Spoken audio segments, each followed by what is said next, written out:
Hi everyone, good afternoon. We will be starting very shortly. We're just going to give it 5 minutes for all the other attendees to join. Thank you all for taking the time out today and joining us for this training session. There will be a slight pause, but we'll give it a couple of minutes just for everyone else to join.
We're just going to give it another 2 minutes and then we'll start.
I think we can start now. The numbers seem to be stabilizing, so as people join, we won't be that far ahead anyway.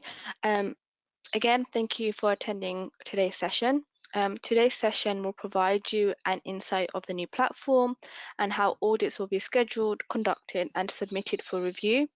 We will have a session on the 24th of November that will show you how to review and submit an audit. So we won't be covering reviewing and submitting an audit to a supplier today.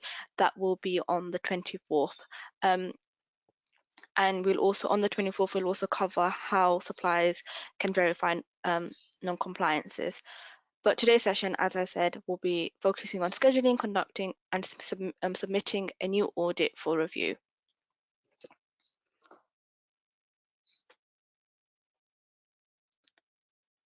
So just to let everyone know, the training sessions will be recorded. We will pass out the recordings to everyone after the training session has finished and by the end of the week, so tomorrow.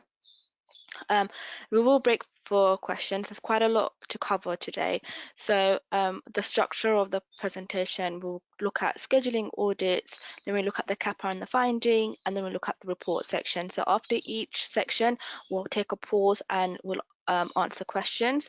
Feel free to submit your questions in the chat box. So we have myself today, my name is Fazana, that will be providing the training. We have INS on call. She will be monitoring the chat box and answering questions. And we also have Gabby, who is our product manager, pretty much the brains behind all of this, and she too will also be answering questions as well. So if you have any questions, or as we go along you have questions, drop them in the chat box and we will pick them up. Any questions that are not answered during this webinar, we will be answering them in a follow-up email. For all scheme managers on the call, if after the training you feel like you want to have a discussion or a conversation around this, feel free to reach out to me directly and we can have a one-to-one. So here's our agenda for today. We will be I will be introducing you to the new platform, scheduling a new full initial audit, so the basic concepts. We'll also show you demos of how to do each section so that you visually can see what the new platform looks like and what to expect. We'll also have a recap and useful tips, and then questions as well at the end, providing we have time.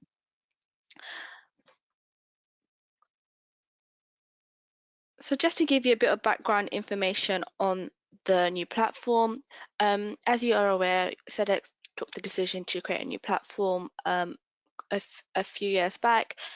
We have introduced quite a lot of functionalities to buyers and suppliers, members, and this first release, it will be introduced to audit firms. And it's all of these changes are happening to help manage the responsible sourcing operations through the platform. We have had many we have undertaken a lot of research, a lot of surveys. I believe we had a survey with 800 auditors. We have done many workshops with audit companies. We have tested the prototypes of audit firms.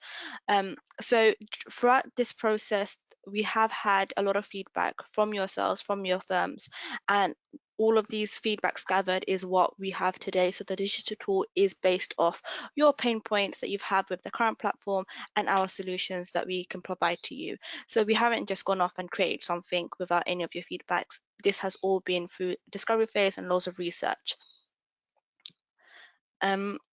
So key changes, I mean, we have new functionalities, we have automation, supercharging performance. So the new platform will be a lot faster than what you are facing with Advanced. I know many of you on call will probably know that Advanced can be extremely slow sometimes. And this is the reason why we decided to also enhance the platform. And you will also see there's a lot of new user experience and interface. It's also worth noting that with the first release in the new platform, it is only applicable to full new initial SMETA audits. So any other SMETA audits such as follow-up, periodic, and virtual assessment audits, they will still be done in advance. The first release will just focus on new initial audits, so the 6.1 audits. And their auditors and audit firms can schedule, complete, and review within the new platform, and suppliers can publish audits within that new platform as well. We are expecting to launch this in December. We do have an early access group, so testing, which a lot of audit firms were given the opportunity to put their names forward. So we will have a testing phase 2 weeks before launch, but from December the 12th, I believe, or December at one point, we will launch all of this functionality. So went a bit ahead. So what to expect with the new full initial audit and the digital tool? You will see that scheduling, and you'll see in the new platform, you can schedule a full initial SMETA audits. The CAPA and the SMETA will be completed online. So we will no longer have the Word version or the downloadable template. Everything will be done online via the tool. Reviewing and publishing the SMETA report will also be done in the new platform via the tool as well.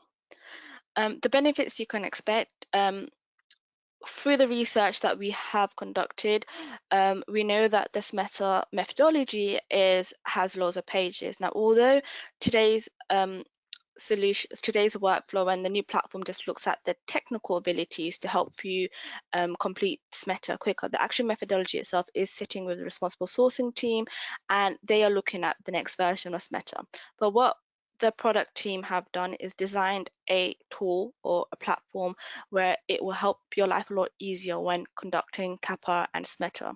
So we aim to reduce the time it takes for you to complete and submit a new initial audit, avoid duplication. So we are also pre-populating data, assigning the correct issue titles to audit findings. So you will see as we go later on in the training that auditors will have the ability, well, will need to actually assign issue titles to the findings, so they have that ability.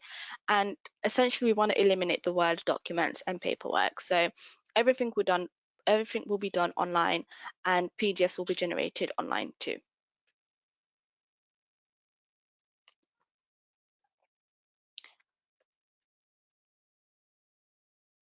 So Advance will still be working in parallel to the new platform.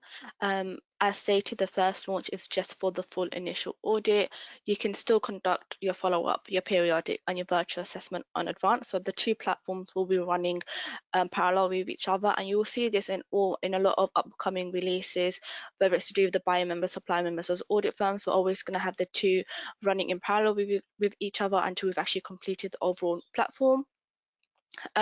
So if you try to initiate a full initial audit on Sedex Advanced, you will be navigated to the new platform. So when you log into your Advanced, some of you may have already seen this little dashboard. So this is the new platform. If you don't see in dashboard, when you do initiate a full initial audit, you will also be directed to that little dashboard as well. So you'll be asked to confirm if you are trying to schedule a full new initial audit. And if you are, you can then go into the new platform and schedule it. And if you're not, you'll be able to carry on with your follow-up, your periodic, or your virtual assessment. It's also important, it's probably also best for me to mention that in the new platform, you will have the last 5-year audit history carried over. So we will be carrying over the last 5 audits into the new platform, so you can still have history of that. This feature will be coming on later when we do the periodic and the full initial release, which again will be early next year. So it will be followed up after this phase.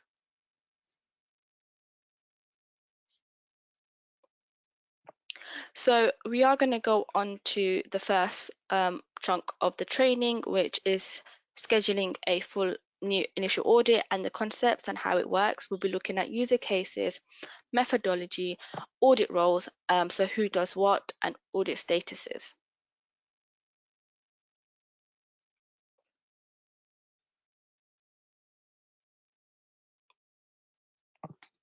So who can actually have a new full initial audit in the new platform? So you can initiate, schedule, and conduct the full initial SMETA audits for the following suppliers.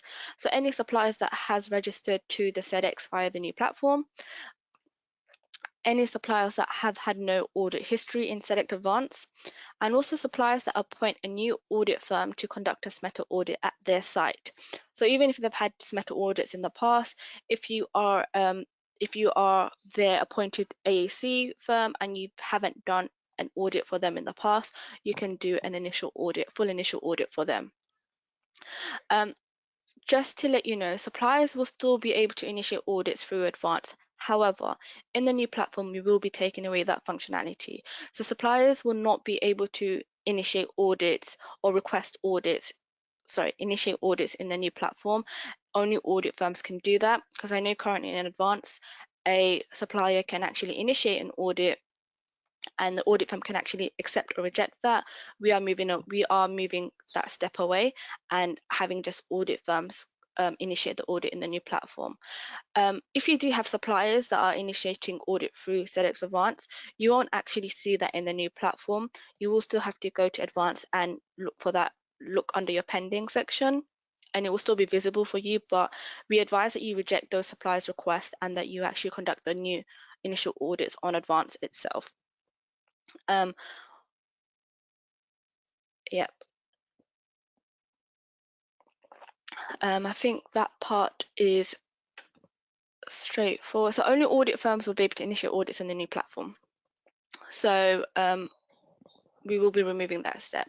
That also does mean that I know currently on Advanced, if a supplier initiates an audit, they have that whole auto publication that will also be removed because we won't have that functionality at the moment in the new platform. Another thing to mention is the methodology employed will not change. So this new platform is keeping everything the same. So your BPG, your best practice guidance, your measurement criteria, your minimum requirements, they will all stay the same. The 6.1 template will also stay the same. The only difference here is that rather than having a Word version, we are moving to a digital tool for you to conduct SMETA audits, but everything else, the methodology itself stays the same. Of course, as some of you may be aware that we are evolving SMETA and looking at what the next version of SMETA looks like. So if we have a new version of SMETA, the platform 2 will also change according to those changes as well. But as it stands currently, 6.1 methodology is staying the same.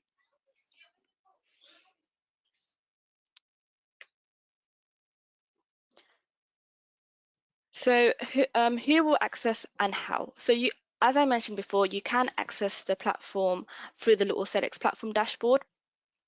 Currently, audit firms, auditors, buyers, and supplier companies, memberships, they can all access the new platform. So if you initiate an audit in the new platform, your buyers and your suppliers will be able to see those once published, of course. For suppliers, they'll be able to see it once it's submitted, and all of this can be viewed in the new platform. On Advance, if you are an audit firm and you try to initiate a full initial audit, it will direct you to the new platform.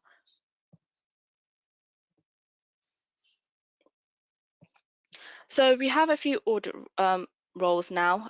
This might be the slightest change because I know currently with the audit roles that we have in Sedex Advanced, they either provide a lot of visibility or too little.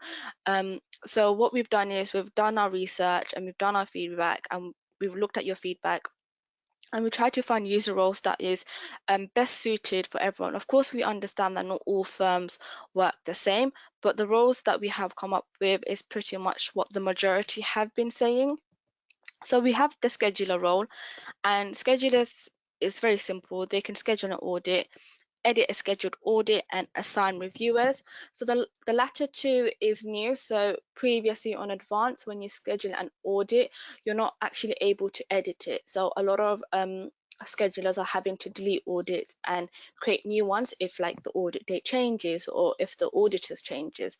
You don't have to do this in the new platform. You can edit it all the way up until the audit date. You can also assign reviewers. So if at the scheduling stage you know who your reviewers are going to be, you can assign your reviewer there and then. Of course, you don't have to assign reviewers if you don't want to, but that option and functionality is there. A lot of what I'm saying will make sense as we go on to the slide and look at the demo version itself. So we've got the lead auditor.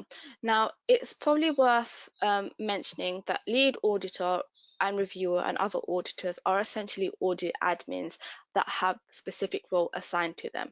So if you're an audit admin you have the lead auditor assigned to you, it means that you are a lead auditor. You can complete and sign your CAPA, you can complete the SMETA, add findings. Again, this is new, so auditors will now have the ability to add findings.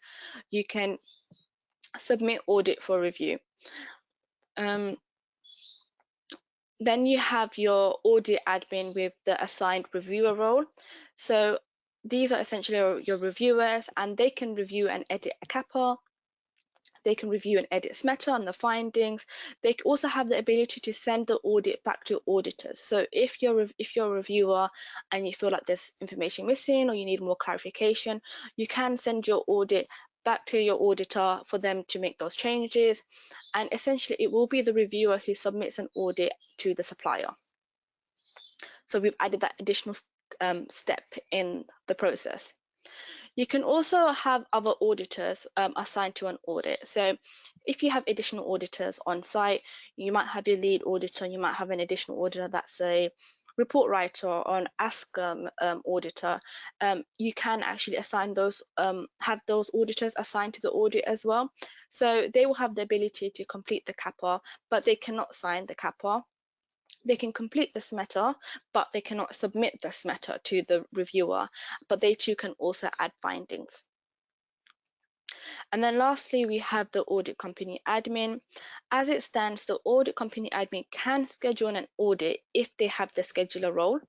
They can assign reviewers, review audits when assigned as a reviewer. They can review disputes and corrective actions when assigned as a desktop reviewer.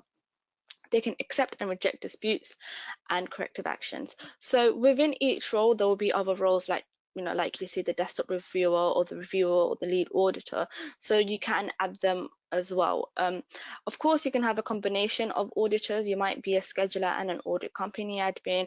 You might be a lead auditor and a scheduler. The roles will work based on what you have as your main role. It's also important to know that a scheduler can never schedule an audit for themselves. So even if they are a lead auditor, they can't really schedule an audit for themselves. And also, a lead auditor won't be able to review their own audit. So if you are a lead auditor and a reviewer, there needs to be another reviewer that will review your audit. You can't review your own. Also, you can have subcontractors as well. So one of the biggest pain point in advance is at the moment, every single subcontractor will need to have a specific email address to that company for them to be able to select them. We have found a way to add subcontractors or add other lead auditors across your organization. So we will go through some of those informations as we move on in the training. So at the moment, it's best to just have a bit of background information on these roles, but again, I will explain them more further as we go on with the training. So the statuses in the platform will now change. So we've just added a few processes in between. So you've got your created, and this is when an audit has been scheduled. You have the status started, and this is essentially when a progress has been made on CAPA and SMETA. So when you've gone in and added some information or you're working on it, you will see the status started. Visit complete is a new status, and essentially what this means is that a CAPA has been completed and signed. So once you sign your CAPA and you have your PDF, the system will change that audit status to visit complete. And once you've completed your CAPA and your report and you're ready to submit it, and you do submit it, it will then change the status to ready for review. And that just means that it's now sitting with the reviewer for them to look at. Then you've got in review, and this is when a reviewer has been assigned to an audit. So as I mentioned earlier, if you know who your reviewer is, a scheduler can add that reviewer at the beginning. If you don't, you can add it at this stage when an audit has been submitted. And then you have the status submitted, which is submitted to the supplier, and then you've got your status published. So I think when I refer to the word submitted for this particular training, I mean submitted to the reviewer rather than submitted to the supplier. So if I do cause any confusions, I do apologize.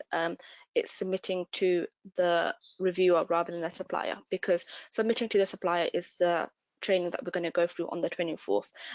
Just to let you know, that training will also be recorded as well. So if you can't attend that, I can pass on the training materials.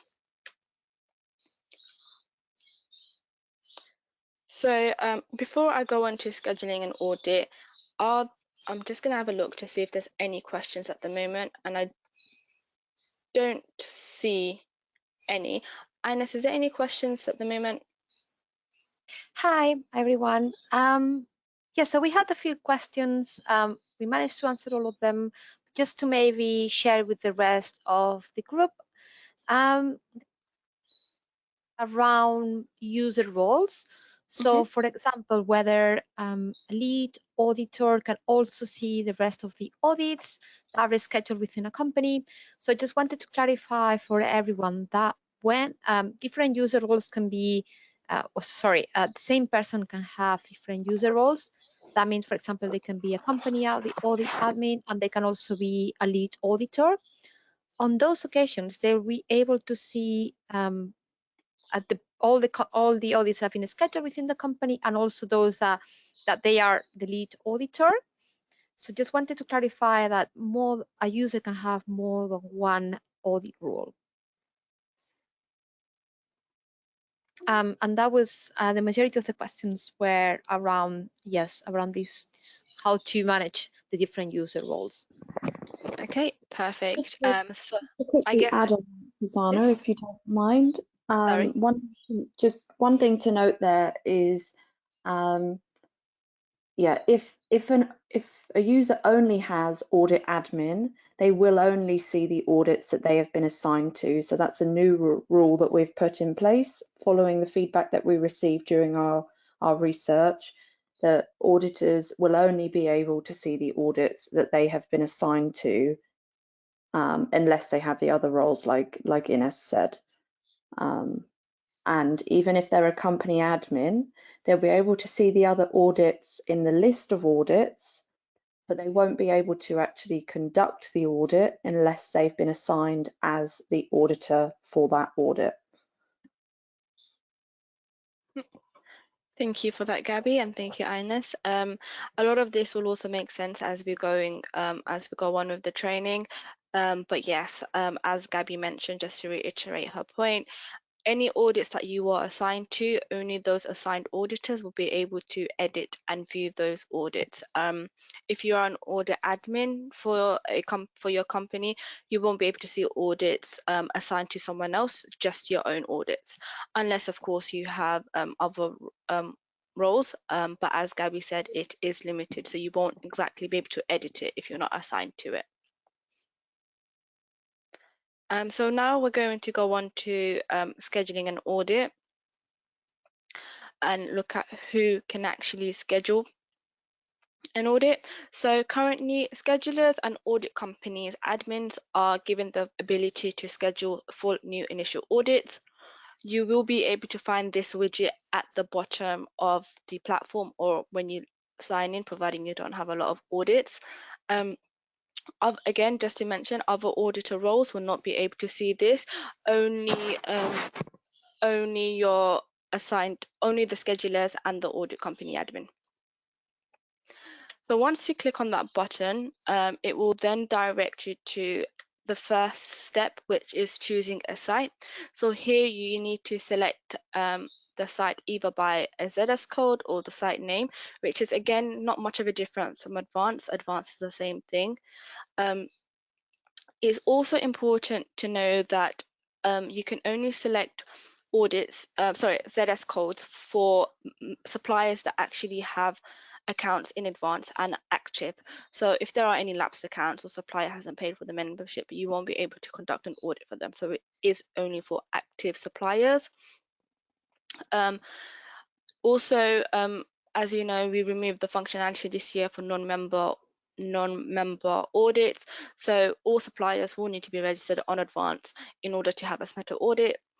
Auditor don't have the ability to create new sites. So again, you have to request your suppliers to do this, pay for the membership, and then provide you the ZS code for you to then schedule the audit. As soon as you have done this, you will then be asked to review the site details, and if it is correct, and you can confirm it and click yes, and if it is incorrect, you will then be redirected to the search section to look for your site again. Once you have selected your site, you will be given these. You will then be you'll be directed to this page where you can. So there's a slight difference here now. So you're now able to add a site local language. Adding in the site local language will allow you to later complete the CAPA and the SMETA report in English and your selected language. If you don't select a local language, it will default to English. It's also important that we don't actually have a translations. Essentially, what you will see is when you go in and you complete your questions, your answers in English, there's a toggle on button, and if you toggle that on, it will then allow you to give you a field for you to then enter your answers in the local language. So it will be manually done by yourself. We don't actually have a automatic translated piece at the moment, but you do have the ability to write both reports in English and your local language, rather than in one text field, which is currently in advance. You might have a question like site details, and you might see it in English, and then at the bottom of it you write it in your local language. Here we just give you like two different fields so that it's kind of separated. You will then be asked to select your audit type, so your announced, semi-announced, and unannounced, and then your pillars.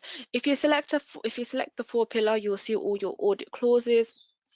If you select the 2-pillar, you will not see those additional pillars. You will just see the 2 pillars.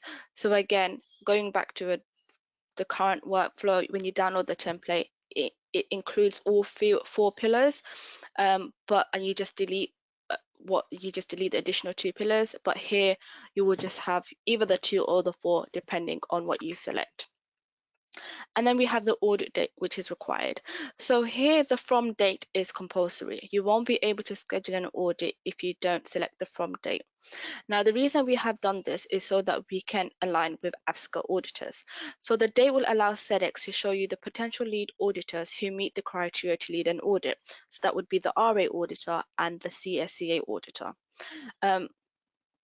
So an audit company and schedulers will be able to change the audit date without having to create a new audit. So if it is an unannounced audit and you don't specifically know what day it is, you can select an estimated from date and then later on change that to the correct date when you do know it.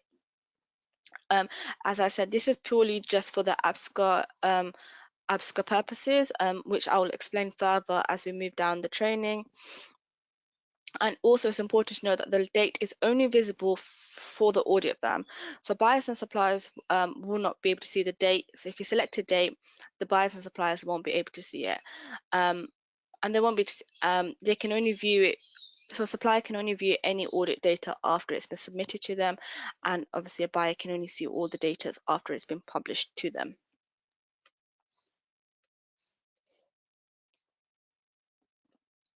So here you will see, so this talks more about assigning lead auditors and other auditors. So when you select that date that I mentioned previously, you will then be able to select your lead auditor. So this is how the page looks like. Now, if you select on your lead auditor, the drop-down box, it will show you all the current RA and CSCA auditors in your company. If you have a subsidiary structure, it will show you only within your subsidiary, not the overall company, unless you're scheduling from a parent company.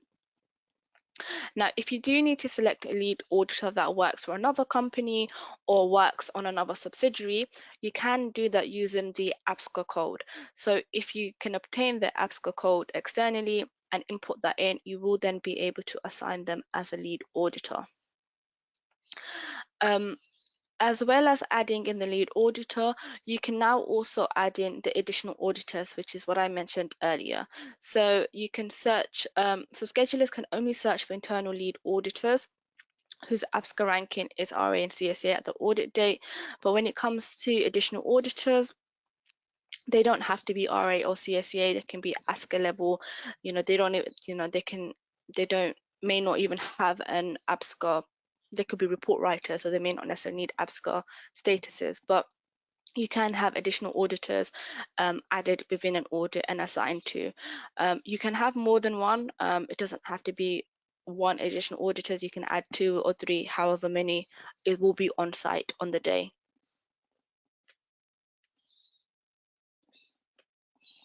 So now we move on to the APSCO piece. So what to do if lead auditors assigned to an audit no longer meets the APSCO ranking requirements at the audit date. So if you are a lead auditor and you have been scheduled for an audit, but unfortunately you have been downgraded, as you currently know, you have your 14-day grace period from APSCO. So if the lead auditor's APSCO ranking changes to ASCO more than the 14 days given, so more than your grace period, the scheduler and the audit company admin from the firm will receive a notification asking them to update the lead auditor. So if you have been downgraded and you're outside the grace period, audit company admins will get a notification telling them to update the lead auditor, because your current auditor is no longer able to do the audit. If you do not update it, the scheduled lead auditor can still the audit. However, this now falls into the audit quality program team, and we will then look at that. And if we see that an ASCA auditor has conducted an audit outside the grace period, then it will be investigated and further and so on. If the lead auditor has downgraded to ASCA in less than the 14 days, so if you're within your grace period, the notification will still be sent to scheduler and audit company admin, just informing them that the current lead auditor is within their grace period, and then the lead auditor will be able to conduct the scheduled audit too. So I think the key point here is adding that from date allows us to send you notifications telling you that your lead auditor has downgraded or is within the 14-day grace period or isn't, and so you need to change your auditor. So essentially, we're just trying to make life a lot easier and less admin work. So we're now going to go into scheduling an audit, and this is a demo, so I'm going to press play and show you the video, and after this we will then be taking a pause for further questions. So again, if you think of questions, feel free to add them into the chat box. So here, when you log in, you can see that this is how a scheduler's page looks. So these are all the audits that you have currently scheduled. You will see their statuses on the side. If you go down to schedule an audit, if your audit is a periodic follow-up or virtual, you select other and it will redirect you to advanced.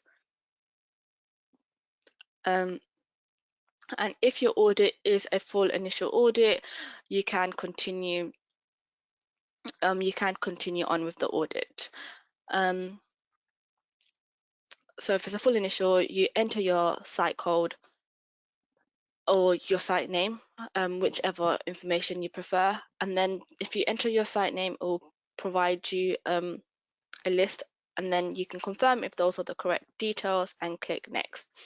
Again, you can add in your site language. Again, this is not compulsory, so if you don't want to add a local language, you don't need to. If you want to, you can, but the default language will always be English.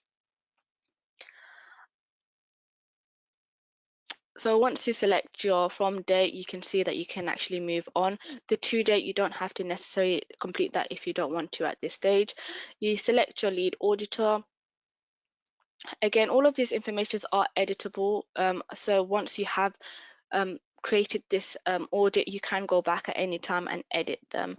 You select your additional auditors if you have any, and then here you'll be able to complete and finalize, review your audit details, and once you finalize it, you can see that an audit has been scheduled successfully.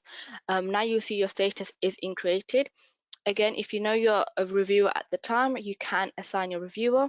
They will be listed there. And if you don't know your reviewer or you want to do this at a later stage, you can do so as well. So when you view the details, you will see that there is an edit function there, and you can choose which information you want to edit. So everything there can be edited from site language to audit date.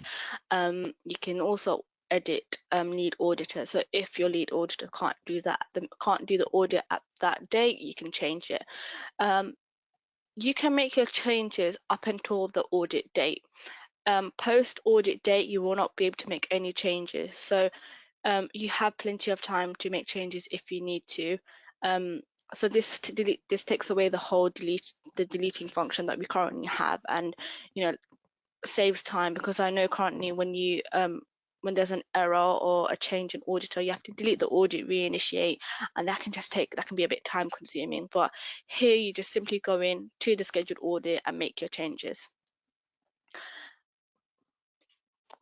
I think we now move on to completing CAPA, but we will take a pause for now, and I will hand over to Gabby to go through some of the questions that have been flagged up on the chat box. Over to you, Gabby, and Ina, sorry.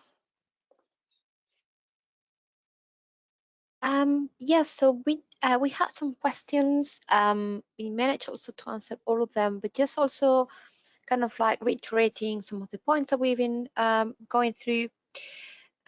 So one of the questions that we had is around the role of or the actions that a lead auditor and additional auditor can do.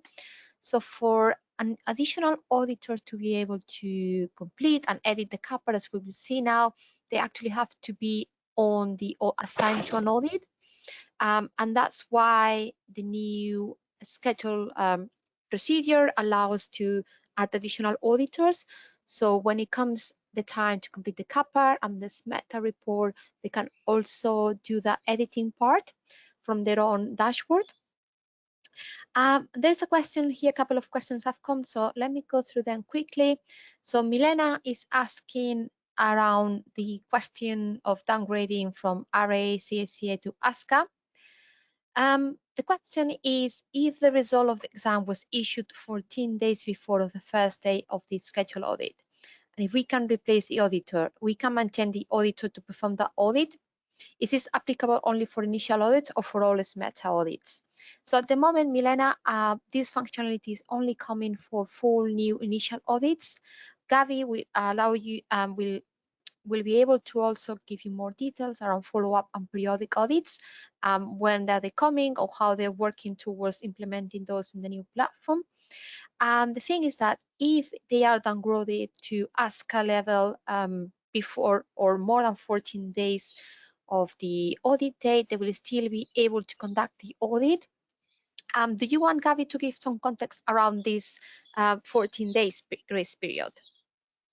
Yep, definitely. So as everybody hopefully knows, this rule is kind of, we already stipulate within the audit quality program that only RA and CSCA APSCA regulated auditors should lead an audit. What this now does is it starts to implement that rule within the platform. So as Fazana's already mentioned, if the lead auditor's APSCA changes down to ASCA, prior to the audit, we will notify the scheduler and the company admin to let them know and advise them to go in and change the auditor. But I do appreciate there are times where potentially that's not possible. If you've got a smaller firm, it might not be easy to find another auditor in time. At the moment, that auditor that has already been assigned will be able to continue with the audit, but we, for audit quality purposes, will start to track those instances where we've advised, we've advised the company admin or scheduler to make that change and it hasn't been made, just to start to sort of identify how often that's happening.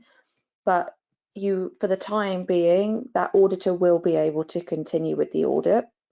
But yeah, we'd highly recommend that you try to change them if you can. Just on the follow-up audits and periodic audits, so full initial audits will go live first in the new platform, and there'll also be the ability to conduct a desktop review, which you'll learn more about in the next training session. For follow-up audits, we're moving straight on to building that functionality in the new platform, and we hope to have that available in early 2023. We know that the kind of average lead time for an audit is typically kind of is a couple of months from the moment that it's scheduled most of the time. And then, so we want to make sure that the follow-up functionality is in place by the time that you actually need to conduct a follow-up. And then the final part will be moving over periodic audits into the new platform. And the aim is that by the end of next year, all of those types of audits will be in the new platform. So yeah, hopefully that helps you. Full initials first in December, follow-up audits early 2023, periodic audits later in 2023. All of those audits will continue to run in the legacy platform in Sedex Advance until we've built them and notified you of the changes. That's great. Thank you, Gabby, for providing some context around this. I believe also that with the explanation you gave to your around periodic and follow-up audits, we also managed to answer some of the questions, such as Ashford had also asked some questions around this. And then just to also clarify, we were going to see now more around the CAPAR. So we're going to see how this is going to be completed online and through the new platform rather than using a Word document. So all the questions regarding that, we'll be covering them after, if we haven't answered them throughout the presentation that Farzana is going to continue doing, then we'll cover them in the next post. So I'm going to hand over to you, Farzana. Thank you both for that. So now we're going to move on to the next part, which is completing CAPA and adding findings. Oh, okay. So here here you can see that audit admins users that have been assigned to an audit, either as a lead auditor or an additional auditor, will access the digital platform, digital CAPA, from the audit dashboard in the new platform. So you will see in the demo session how that looks. Just a few tips when it comes to starting the CAPA. Once you start the CAPA or the submit a report, the audit will switch to started.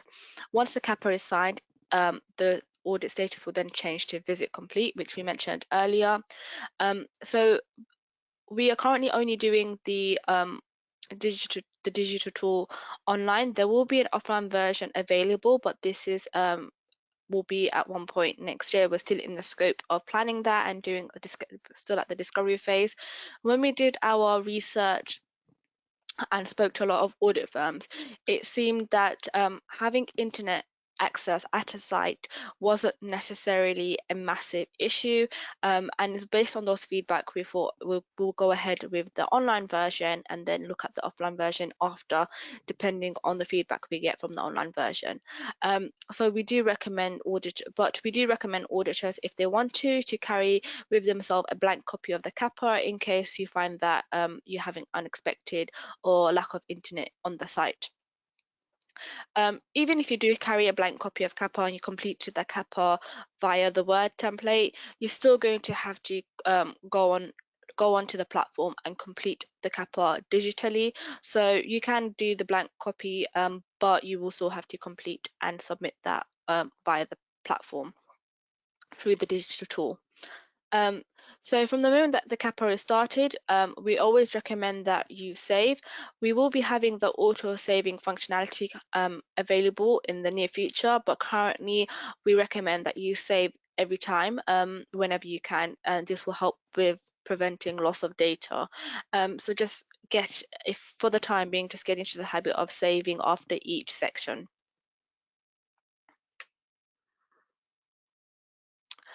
So with the audit detail, so when you go into CAPA, you will find your audit detail section, which is broken down into two subsections. You've got your audit parameters and your audit attendance. The CAPA, as I said, is exactly, the questions there will be exactly the same as the current 6.1 methodology. With the digital tool, the only difference is you will now be asked, it is now mandatory for you to add a reasons for absence. So if, for example, a senior management worker representative or union representative is not available at any point, you will then have to fill in the reasons for absence.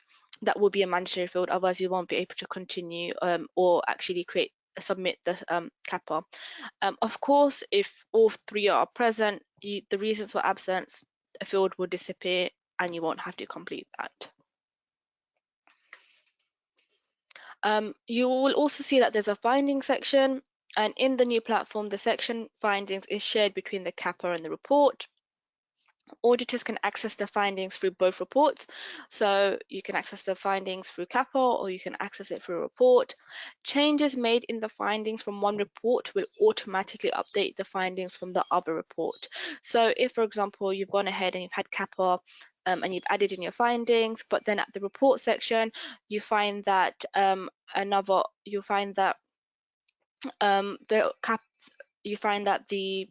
findings has been changed or added, that change will then reflect into the CAPA as well. Auditors will be able to add attachments to audit findings, so you can upload pictures, files, and documents. The digital tool does support a wide range of options in contrast to limitations that a Word document has when providing support to a finding. So until follow-up audit is released, the new platform, auditors can only add findings and they won't be able, NC carried forward isn't actually available currently because, as you know, the platform will only look at new full initial audits. So when we start releasing the next part, which is the follow-up and the periodic, then follow-up will then be released too. Findings can also be added in the site local language. So as well as having it in the default language English, you will also be able to have it in your local language. So we now move on to how the non-compliance and observation, a good example, looks. So the lead auditor or additional auditors can add the issue titles against each finding. So this is based on the understanding that those auditors that carry out the site's audit have more proximity with the findings and are at a better position to classify them. So here you will see that before with the current workflow, issue titles is added once an audit is uploaded, but with the new platform, an auditor can upload and can add in the issue titles, and we feel like as they're on site and they're the closest to the findings, they can select the issue titles. It is also important to know that the criticality of the issues will not be shared, so this will not be visible in CAPA. So this will avoid the conflict between the site and the auditors. As well as this, so issue titles are still amendable after the site's audit. So for example, while completing the SMETA report or through the reviewers work, you can still make changes within the finding sections if it's needed. So below we have screenshots of how the non-compliance observation example looks, but during the demo session, you'll be able to see how you can add each findings. So I'm now going to go ahead and press play. So as you can see, we have the audit in the creative stage. You start your CAPA, you got your site details and your findings. Here you add in the date of your site and you add in your time. You can see that you will see later on that when a section is complete, you will see a green tick on the side. If a section is not complete, you will see an exclamation mark. You will also see on top the percentage of completion. So currently, because we've just started this, both the site detail, the audit detail and section is at 0%, but as you go and complete it, you will see the percentage slightly increase.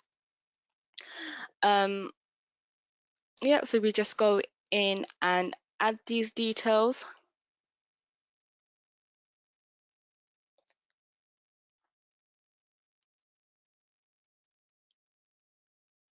So we can see that there's now a green tick across the audit parameters because it has been completed. And now we go and do the audit attendance. So again, reasons for absence is mandatory, so you need to complete that field. And after you do each section, we do recommend that you keep saving as you go along. So once all of that is complete, you will now see that the audit detail has changed to 100%, and we are now ready to submit the add in the findings. So here we're adding in the non-compliance first. You can see that you need to complete the audit clause, so basically the category, followed by the issue title. Once you select your issue title, all of these fields are mandatory too. That you can also select the local law if you want to. You need to select the ETI code, followed by explain the non-compliances, a root cause, and then adding in your preventative and corrective actions. You will also then be asked for the timescale. So all of these are things that you would have seen on the current adding findings section. It's just the details now are mandatory. And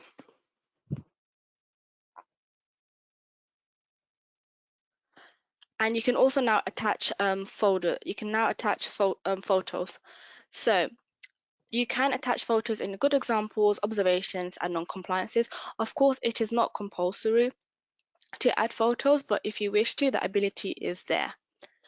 You will also see on the PDF that next to each findings, you will find the relevant photo that you have attached, which is great, which means that you can now have photos next to your non-compliance rather than having them all compiled at the bottom.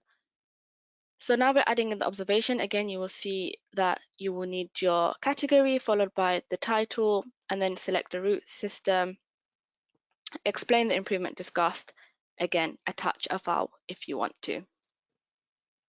So attach a file can be a photo, it can also be a file, it can be anything that you want to attach. And now we're going to go into the good example.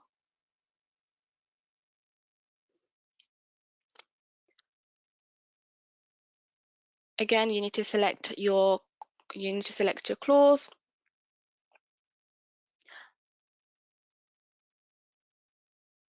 Add in your titles again, and then evidence or comments.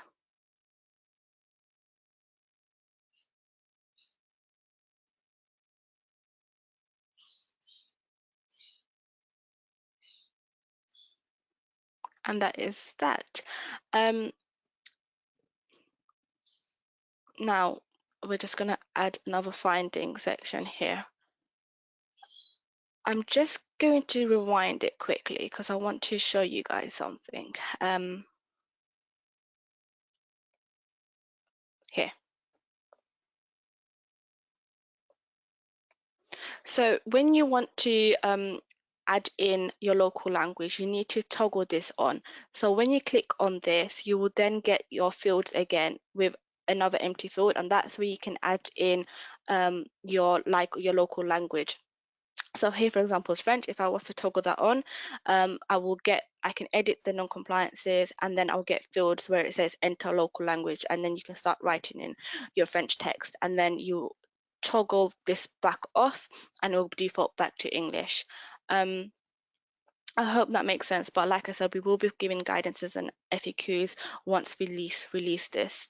I'm just going to go back to pressing play.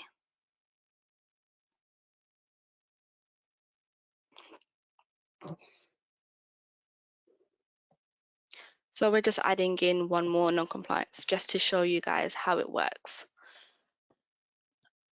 So the only thing here to remember is that all the fields are compulsory. You can add in a local law, which is what is showing in this particular non-compliance, and then you can, after you've added in your findings, you'll then see that you will be asked to move on to the next stage. So once you have all your audit details completed and your findings completed, you can move next, which we'll show in a minute. And then, so again, save it as you go along. When you click next, you'll be able to review your current details. So just have a look at everything, make sure it's all filled in correctly. If you need to make changes, you can edit it via the edit button. And once you're done, you're ready to sign the CAPA. So with the signature, you add in your auditor's name and the site representation. The date will be grayed out. It will be the date that you actually complete the CAPA. And then you have two tick boxes at the bottom. So the first tick box tells you that the site owner acknowledges that details from this report can change during the review process, and that they are given the opportunity to dispute any findings once the review has been published. And then the second tick box is if the site decides to not provide a signature, and you can select that button and you still be able to continue. So if they, for whatever reason decide not to sign it, just click on that button and you can still carry on. So once you've completed everything, you will then see that you've now got a finding dashboard which has all your findings in place. And then you will also see that the PDF for the CAPA will be generated. It usually takes about 10 seconds, and that's because the PDF is being generated. And once it has been generated, you can then download it. So here you've got the CAPA. It's important to note that we no longer have the URN, it will just be the ZAA reference. Everything looks the same. It is still a SMETA audit. You've got your 6.1 methodology, same template. Only difference is when you look at the non-compliance section, you will see that it is slightly different. So if you scroll down, you can see now the non-compliance is displayed as a box. you can see here that if you were to upload a photo, so obviously this is just test, so the photos, you know, will be random, but if you were to upload a photo on the finding section, they will actually sit on this bit here. And then all the non-compliances are kind of like in a table rather than in its text field that it normally is. So it will list all the non-compliances, and yeah, so the more non-compliance you have, essentially the more pages you will have. It will also list your good examples and your observations. And you'll see at the bottom the refusal, if they refuse to sign or if they wish to sign. I'm just going to show you that bit again because I feel like it went by too fast. So here, so if the site owner refused to sign it, it will display here.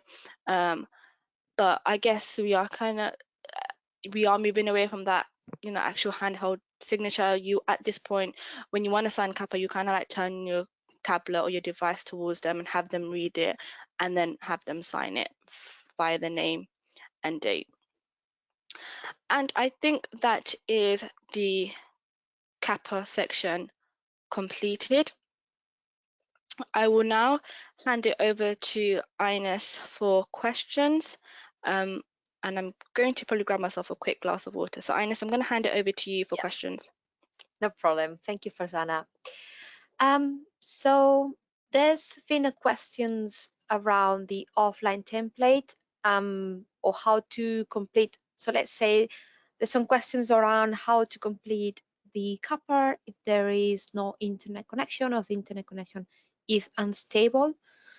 At the moment, you'll have to save every time you are answering any questions from the CAPA, because at the moment autosave is not available, but it will be available as very soon after the first release or after the CAPA is available.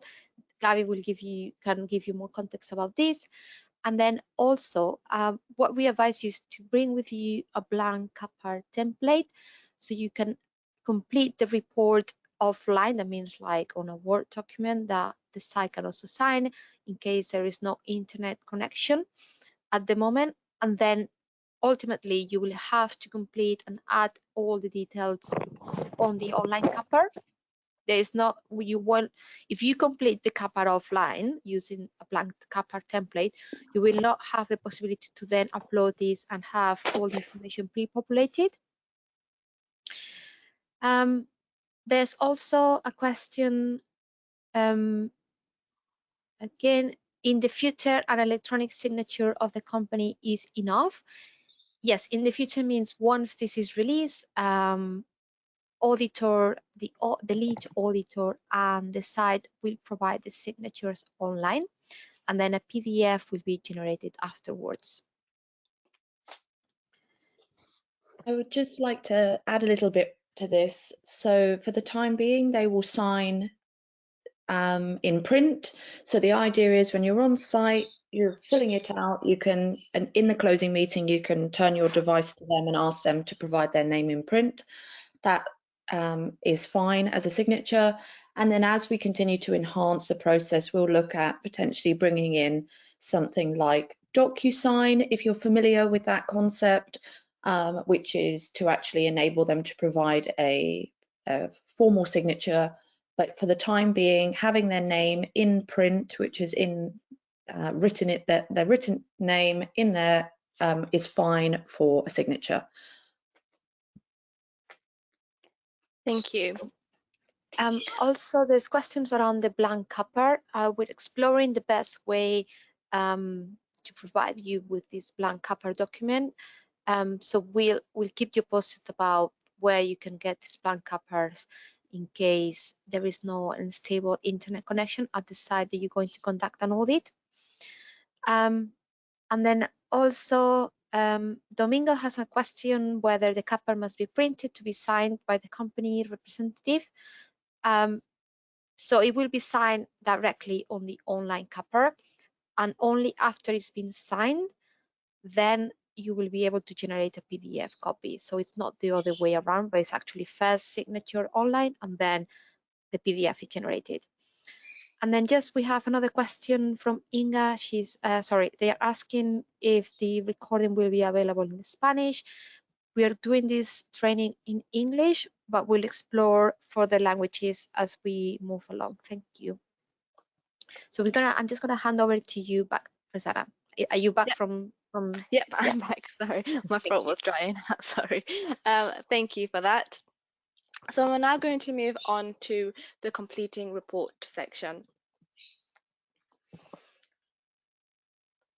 So starting the SMETA report. So an audit admin user that has been assigned to an audit, either as a lead or additional audit, will access the digital SMETA report from the dashboard.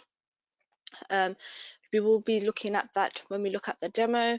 The tips for report is also the same as the CAPA. Again, please ensure you do save as you go along until we have the auto saving functionality available.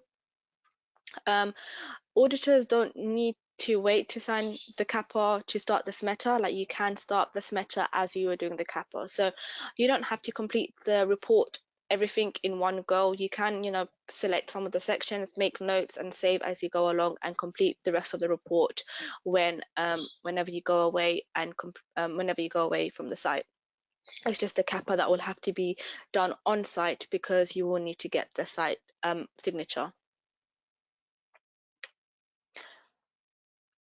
So the key changes and enhancements. So the SMETA report you will see will be divided into 3 sections. You've got your site details, your findings, and your audit results by clause. This is essentially the pillar. And so I've listed some changes and enhancements, but there are many, but I've listed the key changes. So audit details are pre-populated, so you will see information that you've entered in the CAPA. If they require the same field in the SMETA, it will be pre-populated, so that would be like the audit details, the site details, I mean. The SMETA report includes the option to complete it in its site's local language, which we showed earlier. So the local language can be added in SMETA, CAPA, and findings. The fields that need a number import won't allow you to add text. So these are the fields that include the nationalities, the percentage, and worker remuneration. So rather than an auditor adding in text by mistake, it would just be numbers. The system will tell you that it won't allow you to add in anything else that's not a number input. The table to count the number of workers and interviews, they have been automated. So as you enter in the number of employees or female and male interviewees, it will automatically calculate that on the side. So we will show you that as we go through the demo. Additional auditors can edit and contribute to the audit, which is what we stated earlier. But again, to reiterate, only the lead auditor can actually sign the CAPA and submit the audit for review. So we're now going to look at the demo. So I'm just going to press play. So as you can see, you can look at SMETA. Now, all of these will have a percentage 0% because we are literally just starting the report, but as you complete them, the percentage will increase. So we have the site details first, which we mentioned is the first section. Here you can add in your information.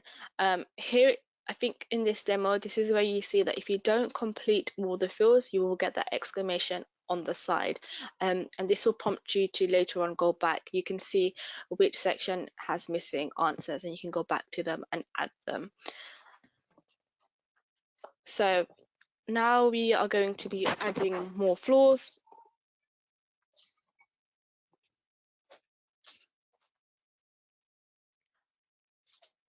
So again, as I said, this bit is fairly similar. It's actually identical to SMETA. We've just broken it down into sections, easier for you to complete. Another thing to mention that all the questions is mandatory on the digital report, except for where it says if applicable. So if you see any field that says if applicable, you do not have to complete them. However, everything else must be completed in order for you to actually submit the audit. So you can see here we've got the red exclamation marks just under the site details, and this indicates that we haven't actually completed all the fields under that section. You can also see here that when you add in your numbers, it automatically tallies out for you on the side and at the bottom too. So we won't be showing you every single section, completion of every single section in the report, but we will show you bits and pieces so you can have an idea of it. Of course, when we launch this, we understand that you will require a lot of additional support, so we will have our team ready, and I will pass this training along so you can actually slow it down and view it within your own pace if you need to. So again, key thing, as we mentioned earlier, just keep saving as you go along. So once you've completed the site details, another thing to note is you don't actually have to go in order, so you don't have to complete site details and then audit close. You can literally go in and out between the different fields and the different sections. Just for the purpose for this training, we've done it in order, but you can actually complete the site details later if you want. You can start off with the audit clause however you see fit. You can also add information on the site, save it, and then come back to it later.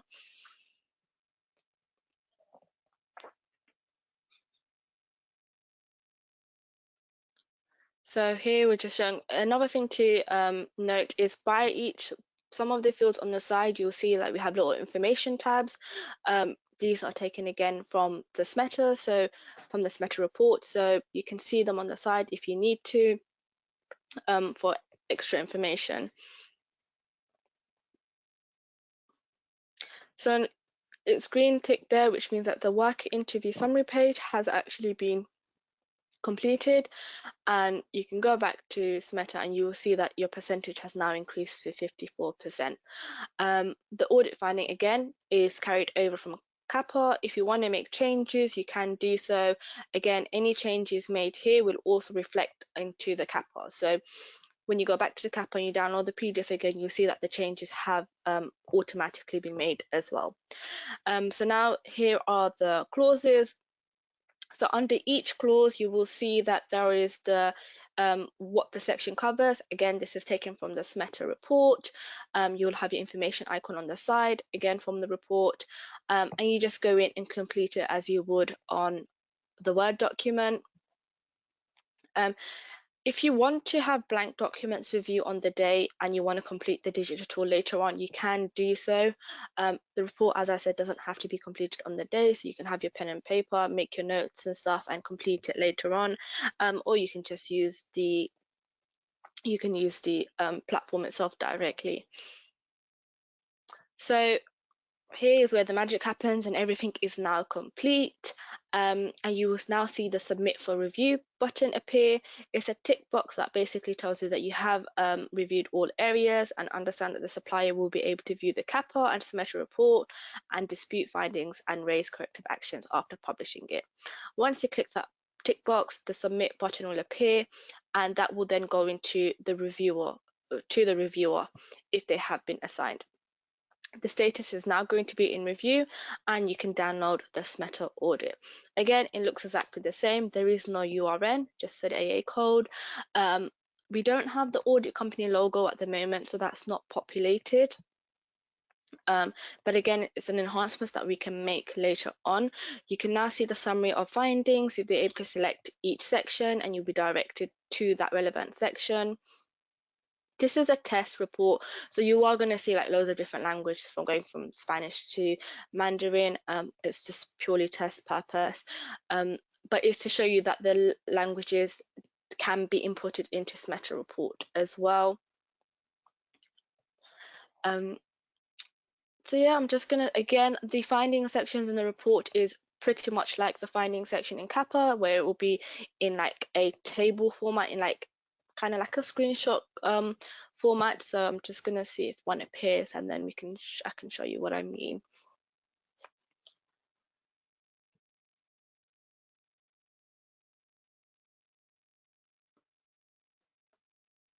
So as you can see, like visually, it is SMETA 6.1, nothing's changed. It's just all now done digitally and it's just all automated.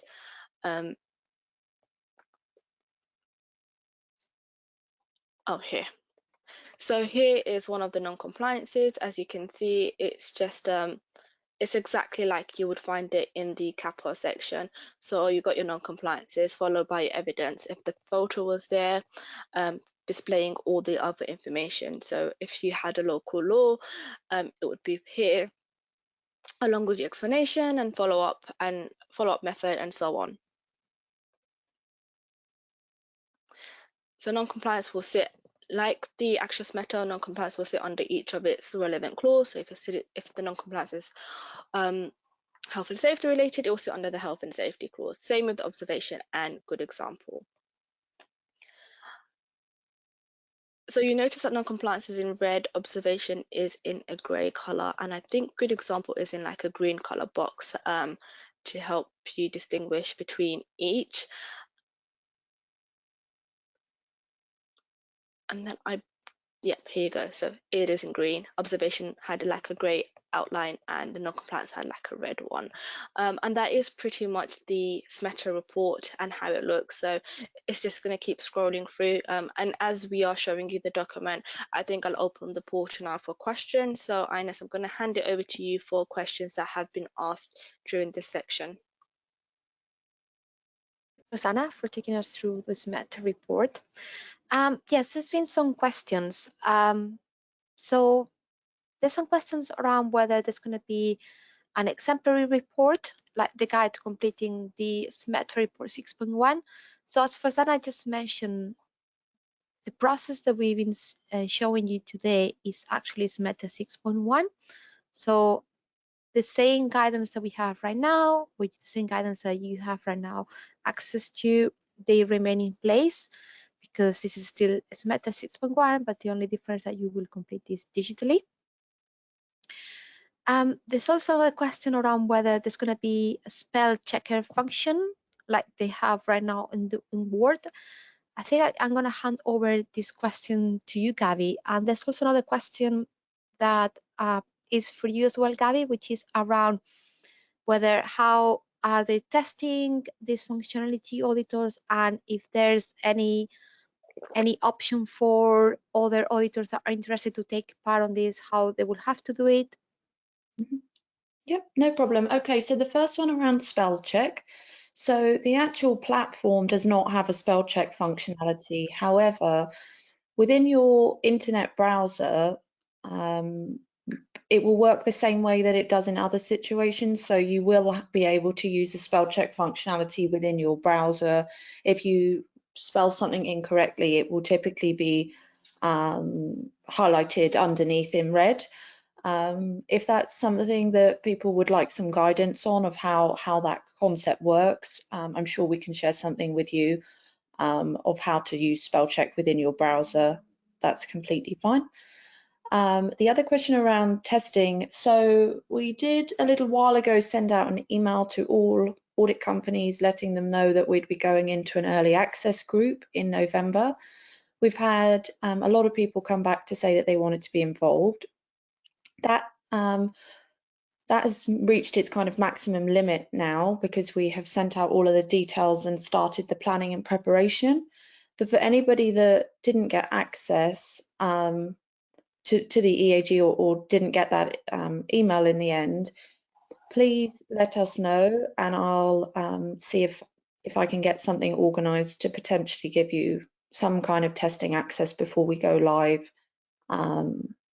It might not be part of the early access group, but we might be able to give you access in a different way to test it out if needed, so that's fine. I can see there's another question around the photos. So at the moment, photos will be added directly to the findings. And then later on, we'll be looking at having a separate attachments area where you can add other photos specifically. And the other question is around URN. So there won't be a need for the URN anymore, because previously that was used so that we could scan the documents and monitor them for quality. Now that it's all completed in the platform, all you'll need is the ZAA number, which is generated for each of the PDFs. That's great. Yeah, I think that kind of covers all the questions that we had at the moment.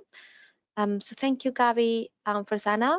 We're gonna probably get some more questions after you cover this and all this information around SMETA report is kind of absorbed from our participants. So I'm going to hand over to you, Farzana, and then we can go through these a bit later again. Thank you.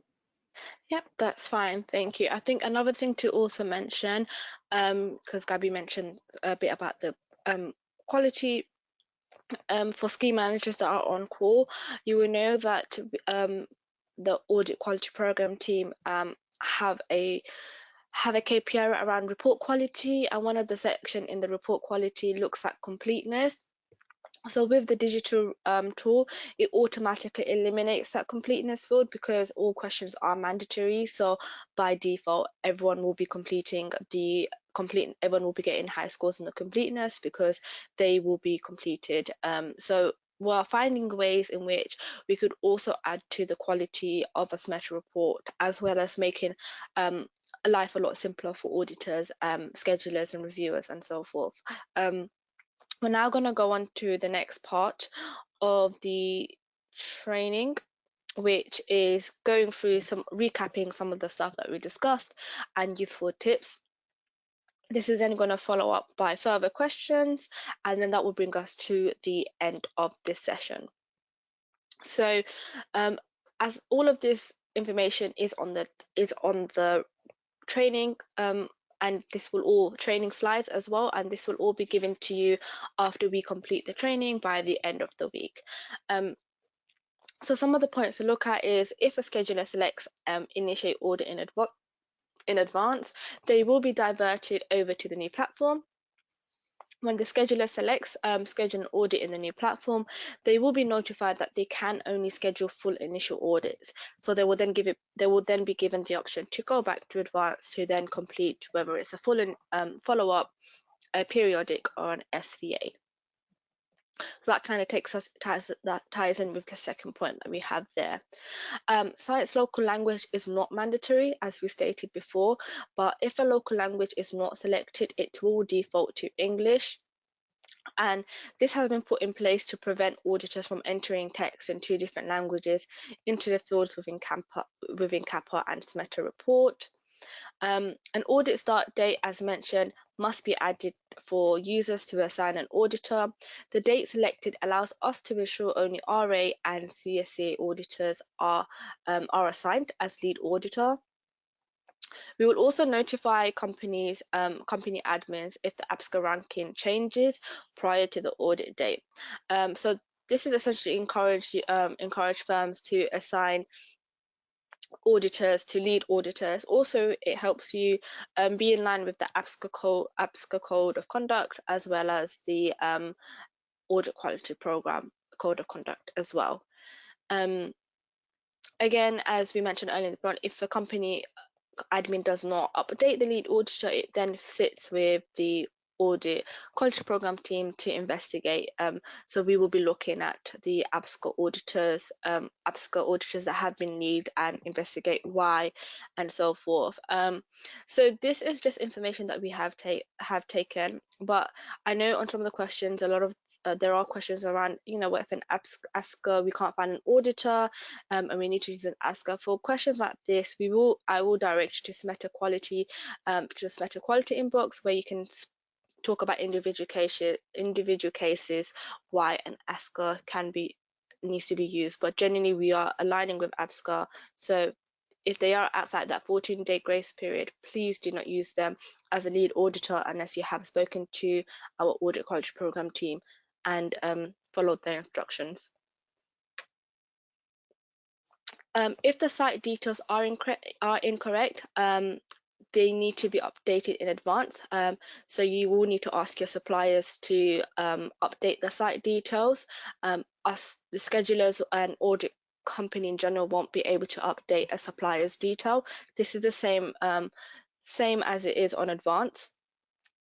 The audit details can be edited at any time before the start date. So we no longer need to delete audits due to changes. You can now go in and edit them at any time before the audit start date. Obviously, once an audit has been started, you won't be able to make those changes. So we do recommend that you do make those changes before if you need to. Suppliers cannot initiate an audit through the new platform. If they do initiate a full new initial audit through Advance, you are requested to reject them and to initiate them yourselves in the new platform. Another thing around this is, it's not mentioned in the PowerPoint, but if you do have audits scheduled in December, so post launch of this, you can go in and carry on. If you want to conduct them through Advance, you can go and conduct them through Advance. But if you have an audit scheduled, let's say end of December, you're more than welcome to delete the audit from Advance and to initiate it again through the new platform and use the new platform to connect it. So if you have a lot of audits scheduled in currently in December, and you don't want to do it in the new platform for now, we recommend you do it in the new platform. It'd be good to gather as much feedback. But if it's already been scheduled and you don't want to change it, that is fine. You can still go ahead and do them in advance. But post launch, any new full initial audits that need to be scheduled, they won't be available in advance. You do have to go into the new platform. The first and second party internal auditors, so these are the first and second party audits, will still be able to be done and initiated on Advance. But this doesn't really necessarily concern you guys on call, because you are all part of the third party audits. And just a note here, until the offline version is available, it is recommended that audit companies check to see if the site has working internet connection before they go on site. And then we do recommend you take a blank CAPA Word template with you if they don't, so you can go in and complete that on site and then come away and complete the rest via the digital tool. So you will still need to complete the CAPA and the report via the tool.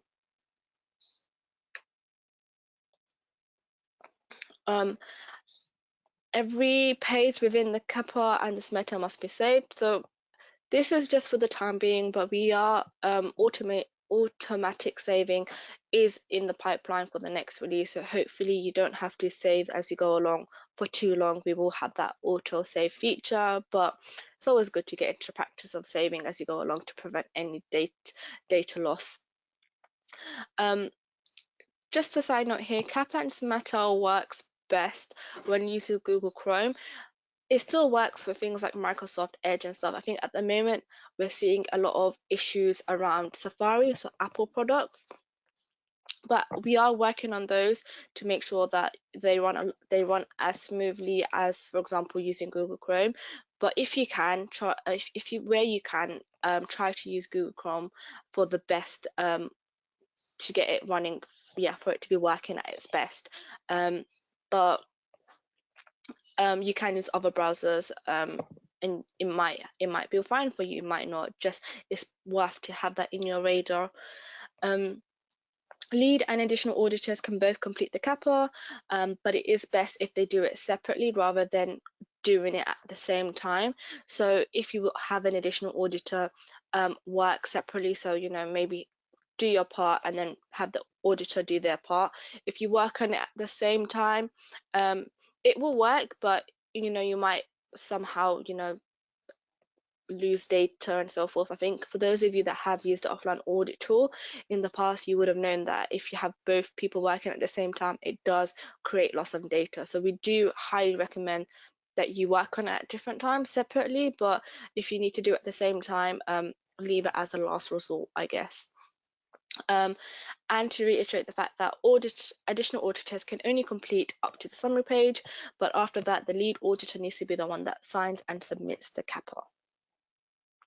When adding a finding in dual languages, the user must enter the information in English and save the finding before they can use the toggle to switch to the local language. So this is the bit that I showed you earlier. You can switch it on and off.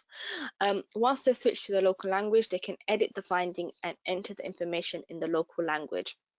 Again, you need to save it again and toggle it back onto English.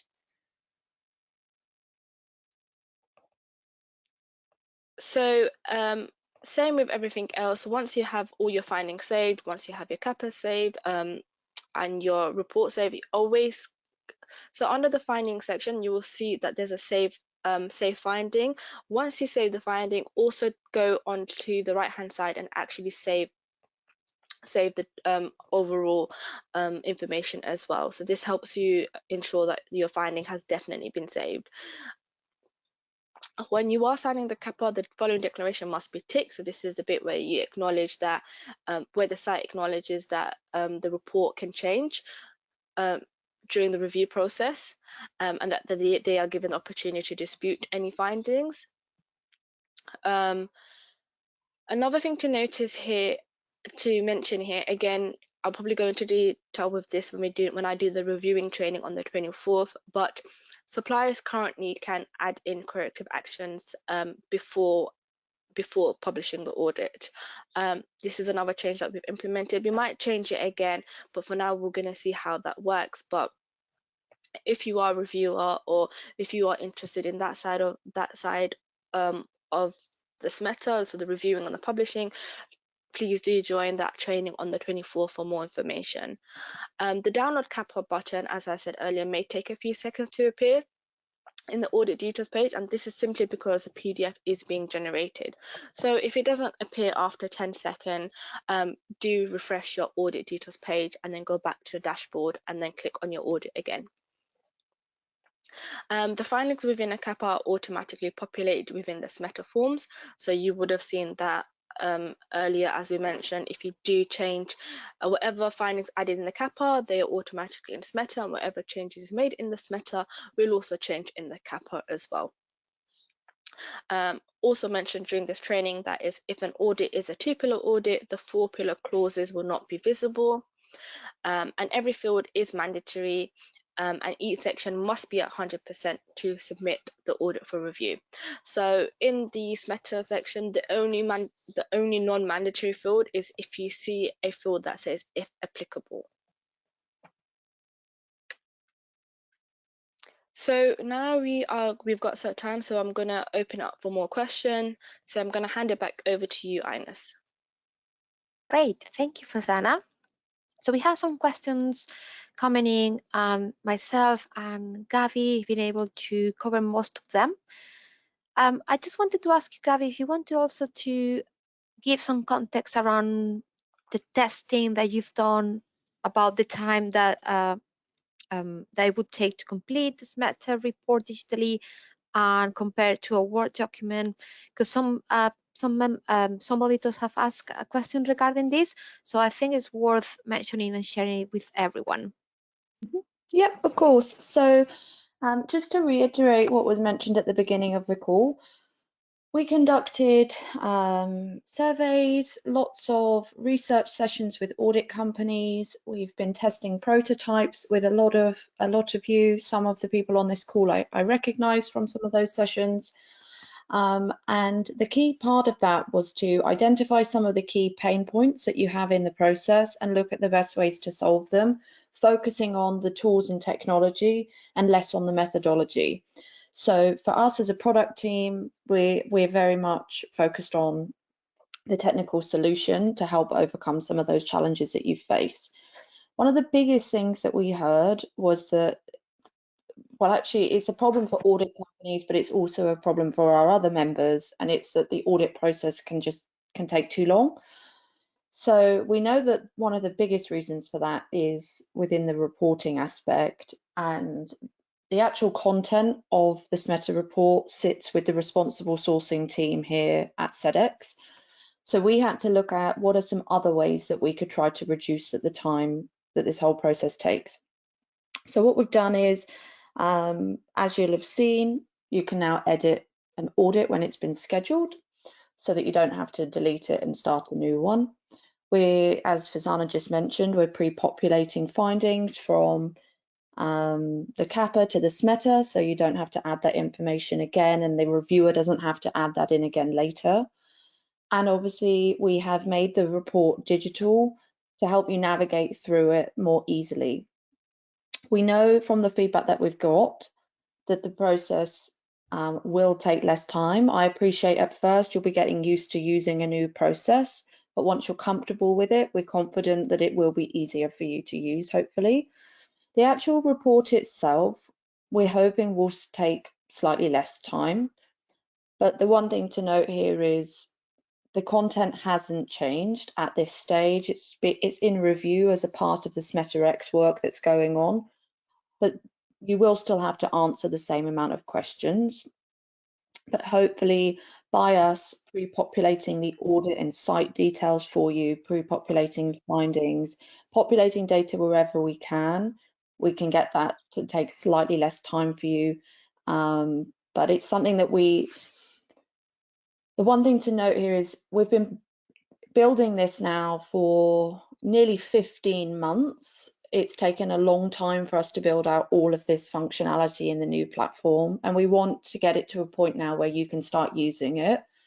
There are going to be, you know, potentially a few things that are missing for you guys. I've seen in one of the comments about the company logo that's not available at the minute. Most of the functionality we hope is in place for you to use. So as you start using it, you can share feedback with us and we'll provide details of how you can do that. And we'll continue to enhance the process with a key focus being reducing the time that it takes for you, because we know that's really a big challenge. But yeah, I know that was a longer answer, but I just want to give you that context of, you know, why we're doing what we're doing, how we've tested it. And yeah, we're confident that hopefully once you're used to this process, it'll be easier, hopefully, for you to navigate. That was great. Thank you, Gabby, for providing some context also to the rest of participants around how you've been testing and validating building this project, the way it's been built in particular. So just also to clarify, training coming next week will cover the same type of content. And the only one that's going to be different is going to be the one on the 24th of November around reviewing, submitting the audit for the supplier and the supplier then publishing to the buyer. So that's going to be on the 24th of November, but next week the content is going to be the same that we covered today. And also questions around whether there's going to be the possibility still to conduct or to initiate full new initial audits in advance. This is not going to be in place. So once this is released, this whole functionality that Farzana has shown us today, you will not be able to conduct full new initial audits on advance moving forward. And then something also that they mentioned and a few people have asked is whether Sedex virtual assessments are affected by this new release, and the answer is no. Sedex virtual assessment or SVA will remain to be completed on Sedex Advanced as of now. And I'm just gonna wait and see if there's any other questions. One thing I just wanted to mention while you're looking for those questions is in the table that Farzana showed you with the list of audits, that will include the newly created audits that you will have created in the new platform. But just to reiterate, it also contains the last 5 years worth of audits that were created in Sedex Advance. And you can click into those to view the details, and it will take you directly into those audits in Sedex Advance. So you'll be able to access a lot of your audits actually from the new platform. And yeah, as mentioned, any periodic audits, follow-up audits that are in progress, they'll continue in the legacy platform until we have built that functionality in the new platform. Thank you, Gavi. There's another question around the training for the 24th of November. So the 24th of November, there are two different sessions, one more for the APAC region and another one scheduled for a similar time as today. If you can attend the training, we'll also provide the recordings after the session. So at the moment, these are the training dates that we have, and we'll have to explore whether more are needed after this. And I think, Farzana, I cannot see more questions coming in at the moment. That's fine. So if you do think of questions later on, feel free to reach out to us. What you can do is send all your questions to your scheme managers for now, and scheme managers feel free to contact me with those questions and I will be able to answer them or pass them around internally to get the answer for you. If we have missed any questions, we will again pass them around, answer them, and then pass those around after. Again, just to reiterate, trainings have been recorded and they will be passed to you by the end of the week. And if there's no other questions, then I think we're okay to end the meeting now. Thank you all so much for joining this. It is exciting to have a new platform and see some of the changes that we've made. We do hope that it will make your lives a lot simpler until we get the next version of Smeta out. And of course, as Gabby mentioned, that there will be enhancements, and this has been worked on for 15 months. So it will be great to have your feedback, and we will find a way to collect those feedback post launch. But if you want to give some ideas and provide your feedback, it will be great because it will then help us plan the next enhancement and what we need to work on, or what would be more of a priority than the other. So thank you all for your cooperation. If it wasn't for those who conducted those researches, took part in the surveys, the workshops and stuff, we wouldn't have been able to get to where we are now. So we do appreciate the support given to us by the audit firms, and we look forward to continuously working with you and seeing what the next part of the audit workflow looks like. So once again, thank you all for joining. If we haven't had any questions so far, I think we will be okay to end the call. Just to double check, Ines, is there any more questions? No, Okay. there is no Well, additional questions. well, once again, thank you everyone, and I look forward to seeing you on the 24th if you will be attending. If not, as I mentioned, the trainings will be recorded and we can pass them around. Thank you everyone. Bye. Thank you.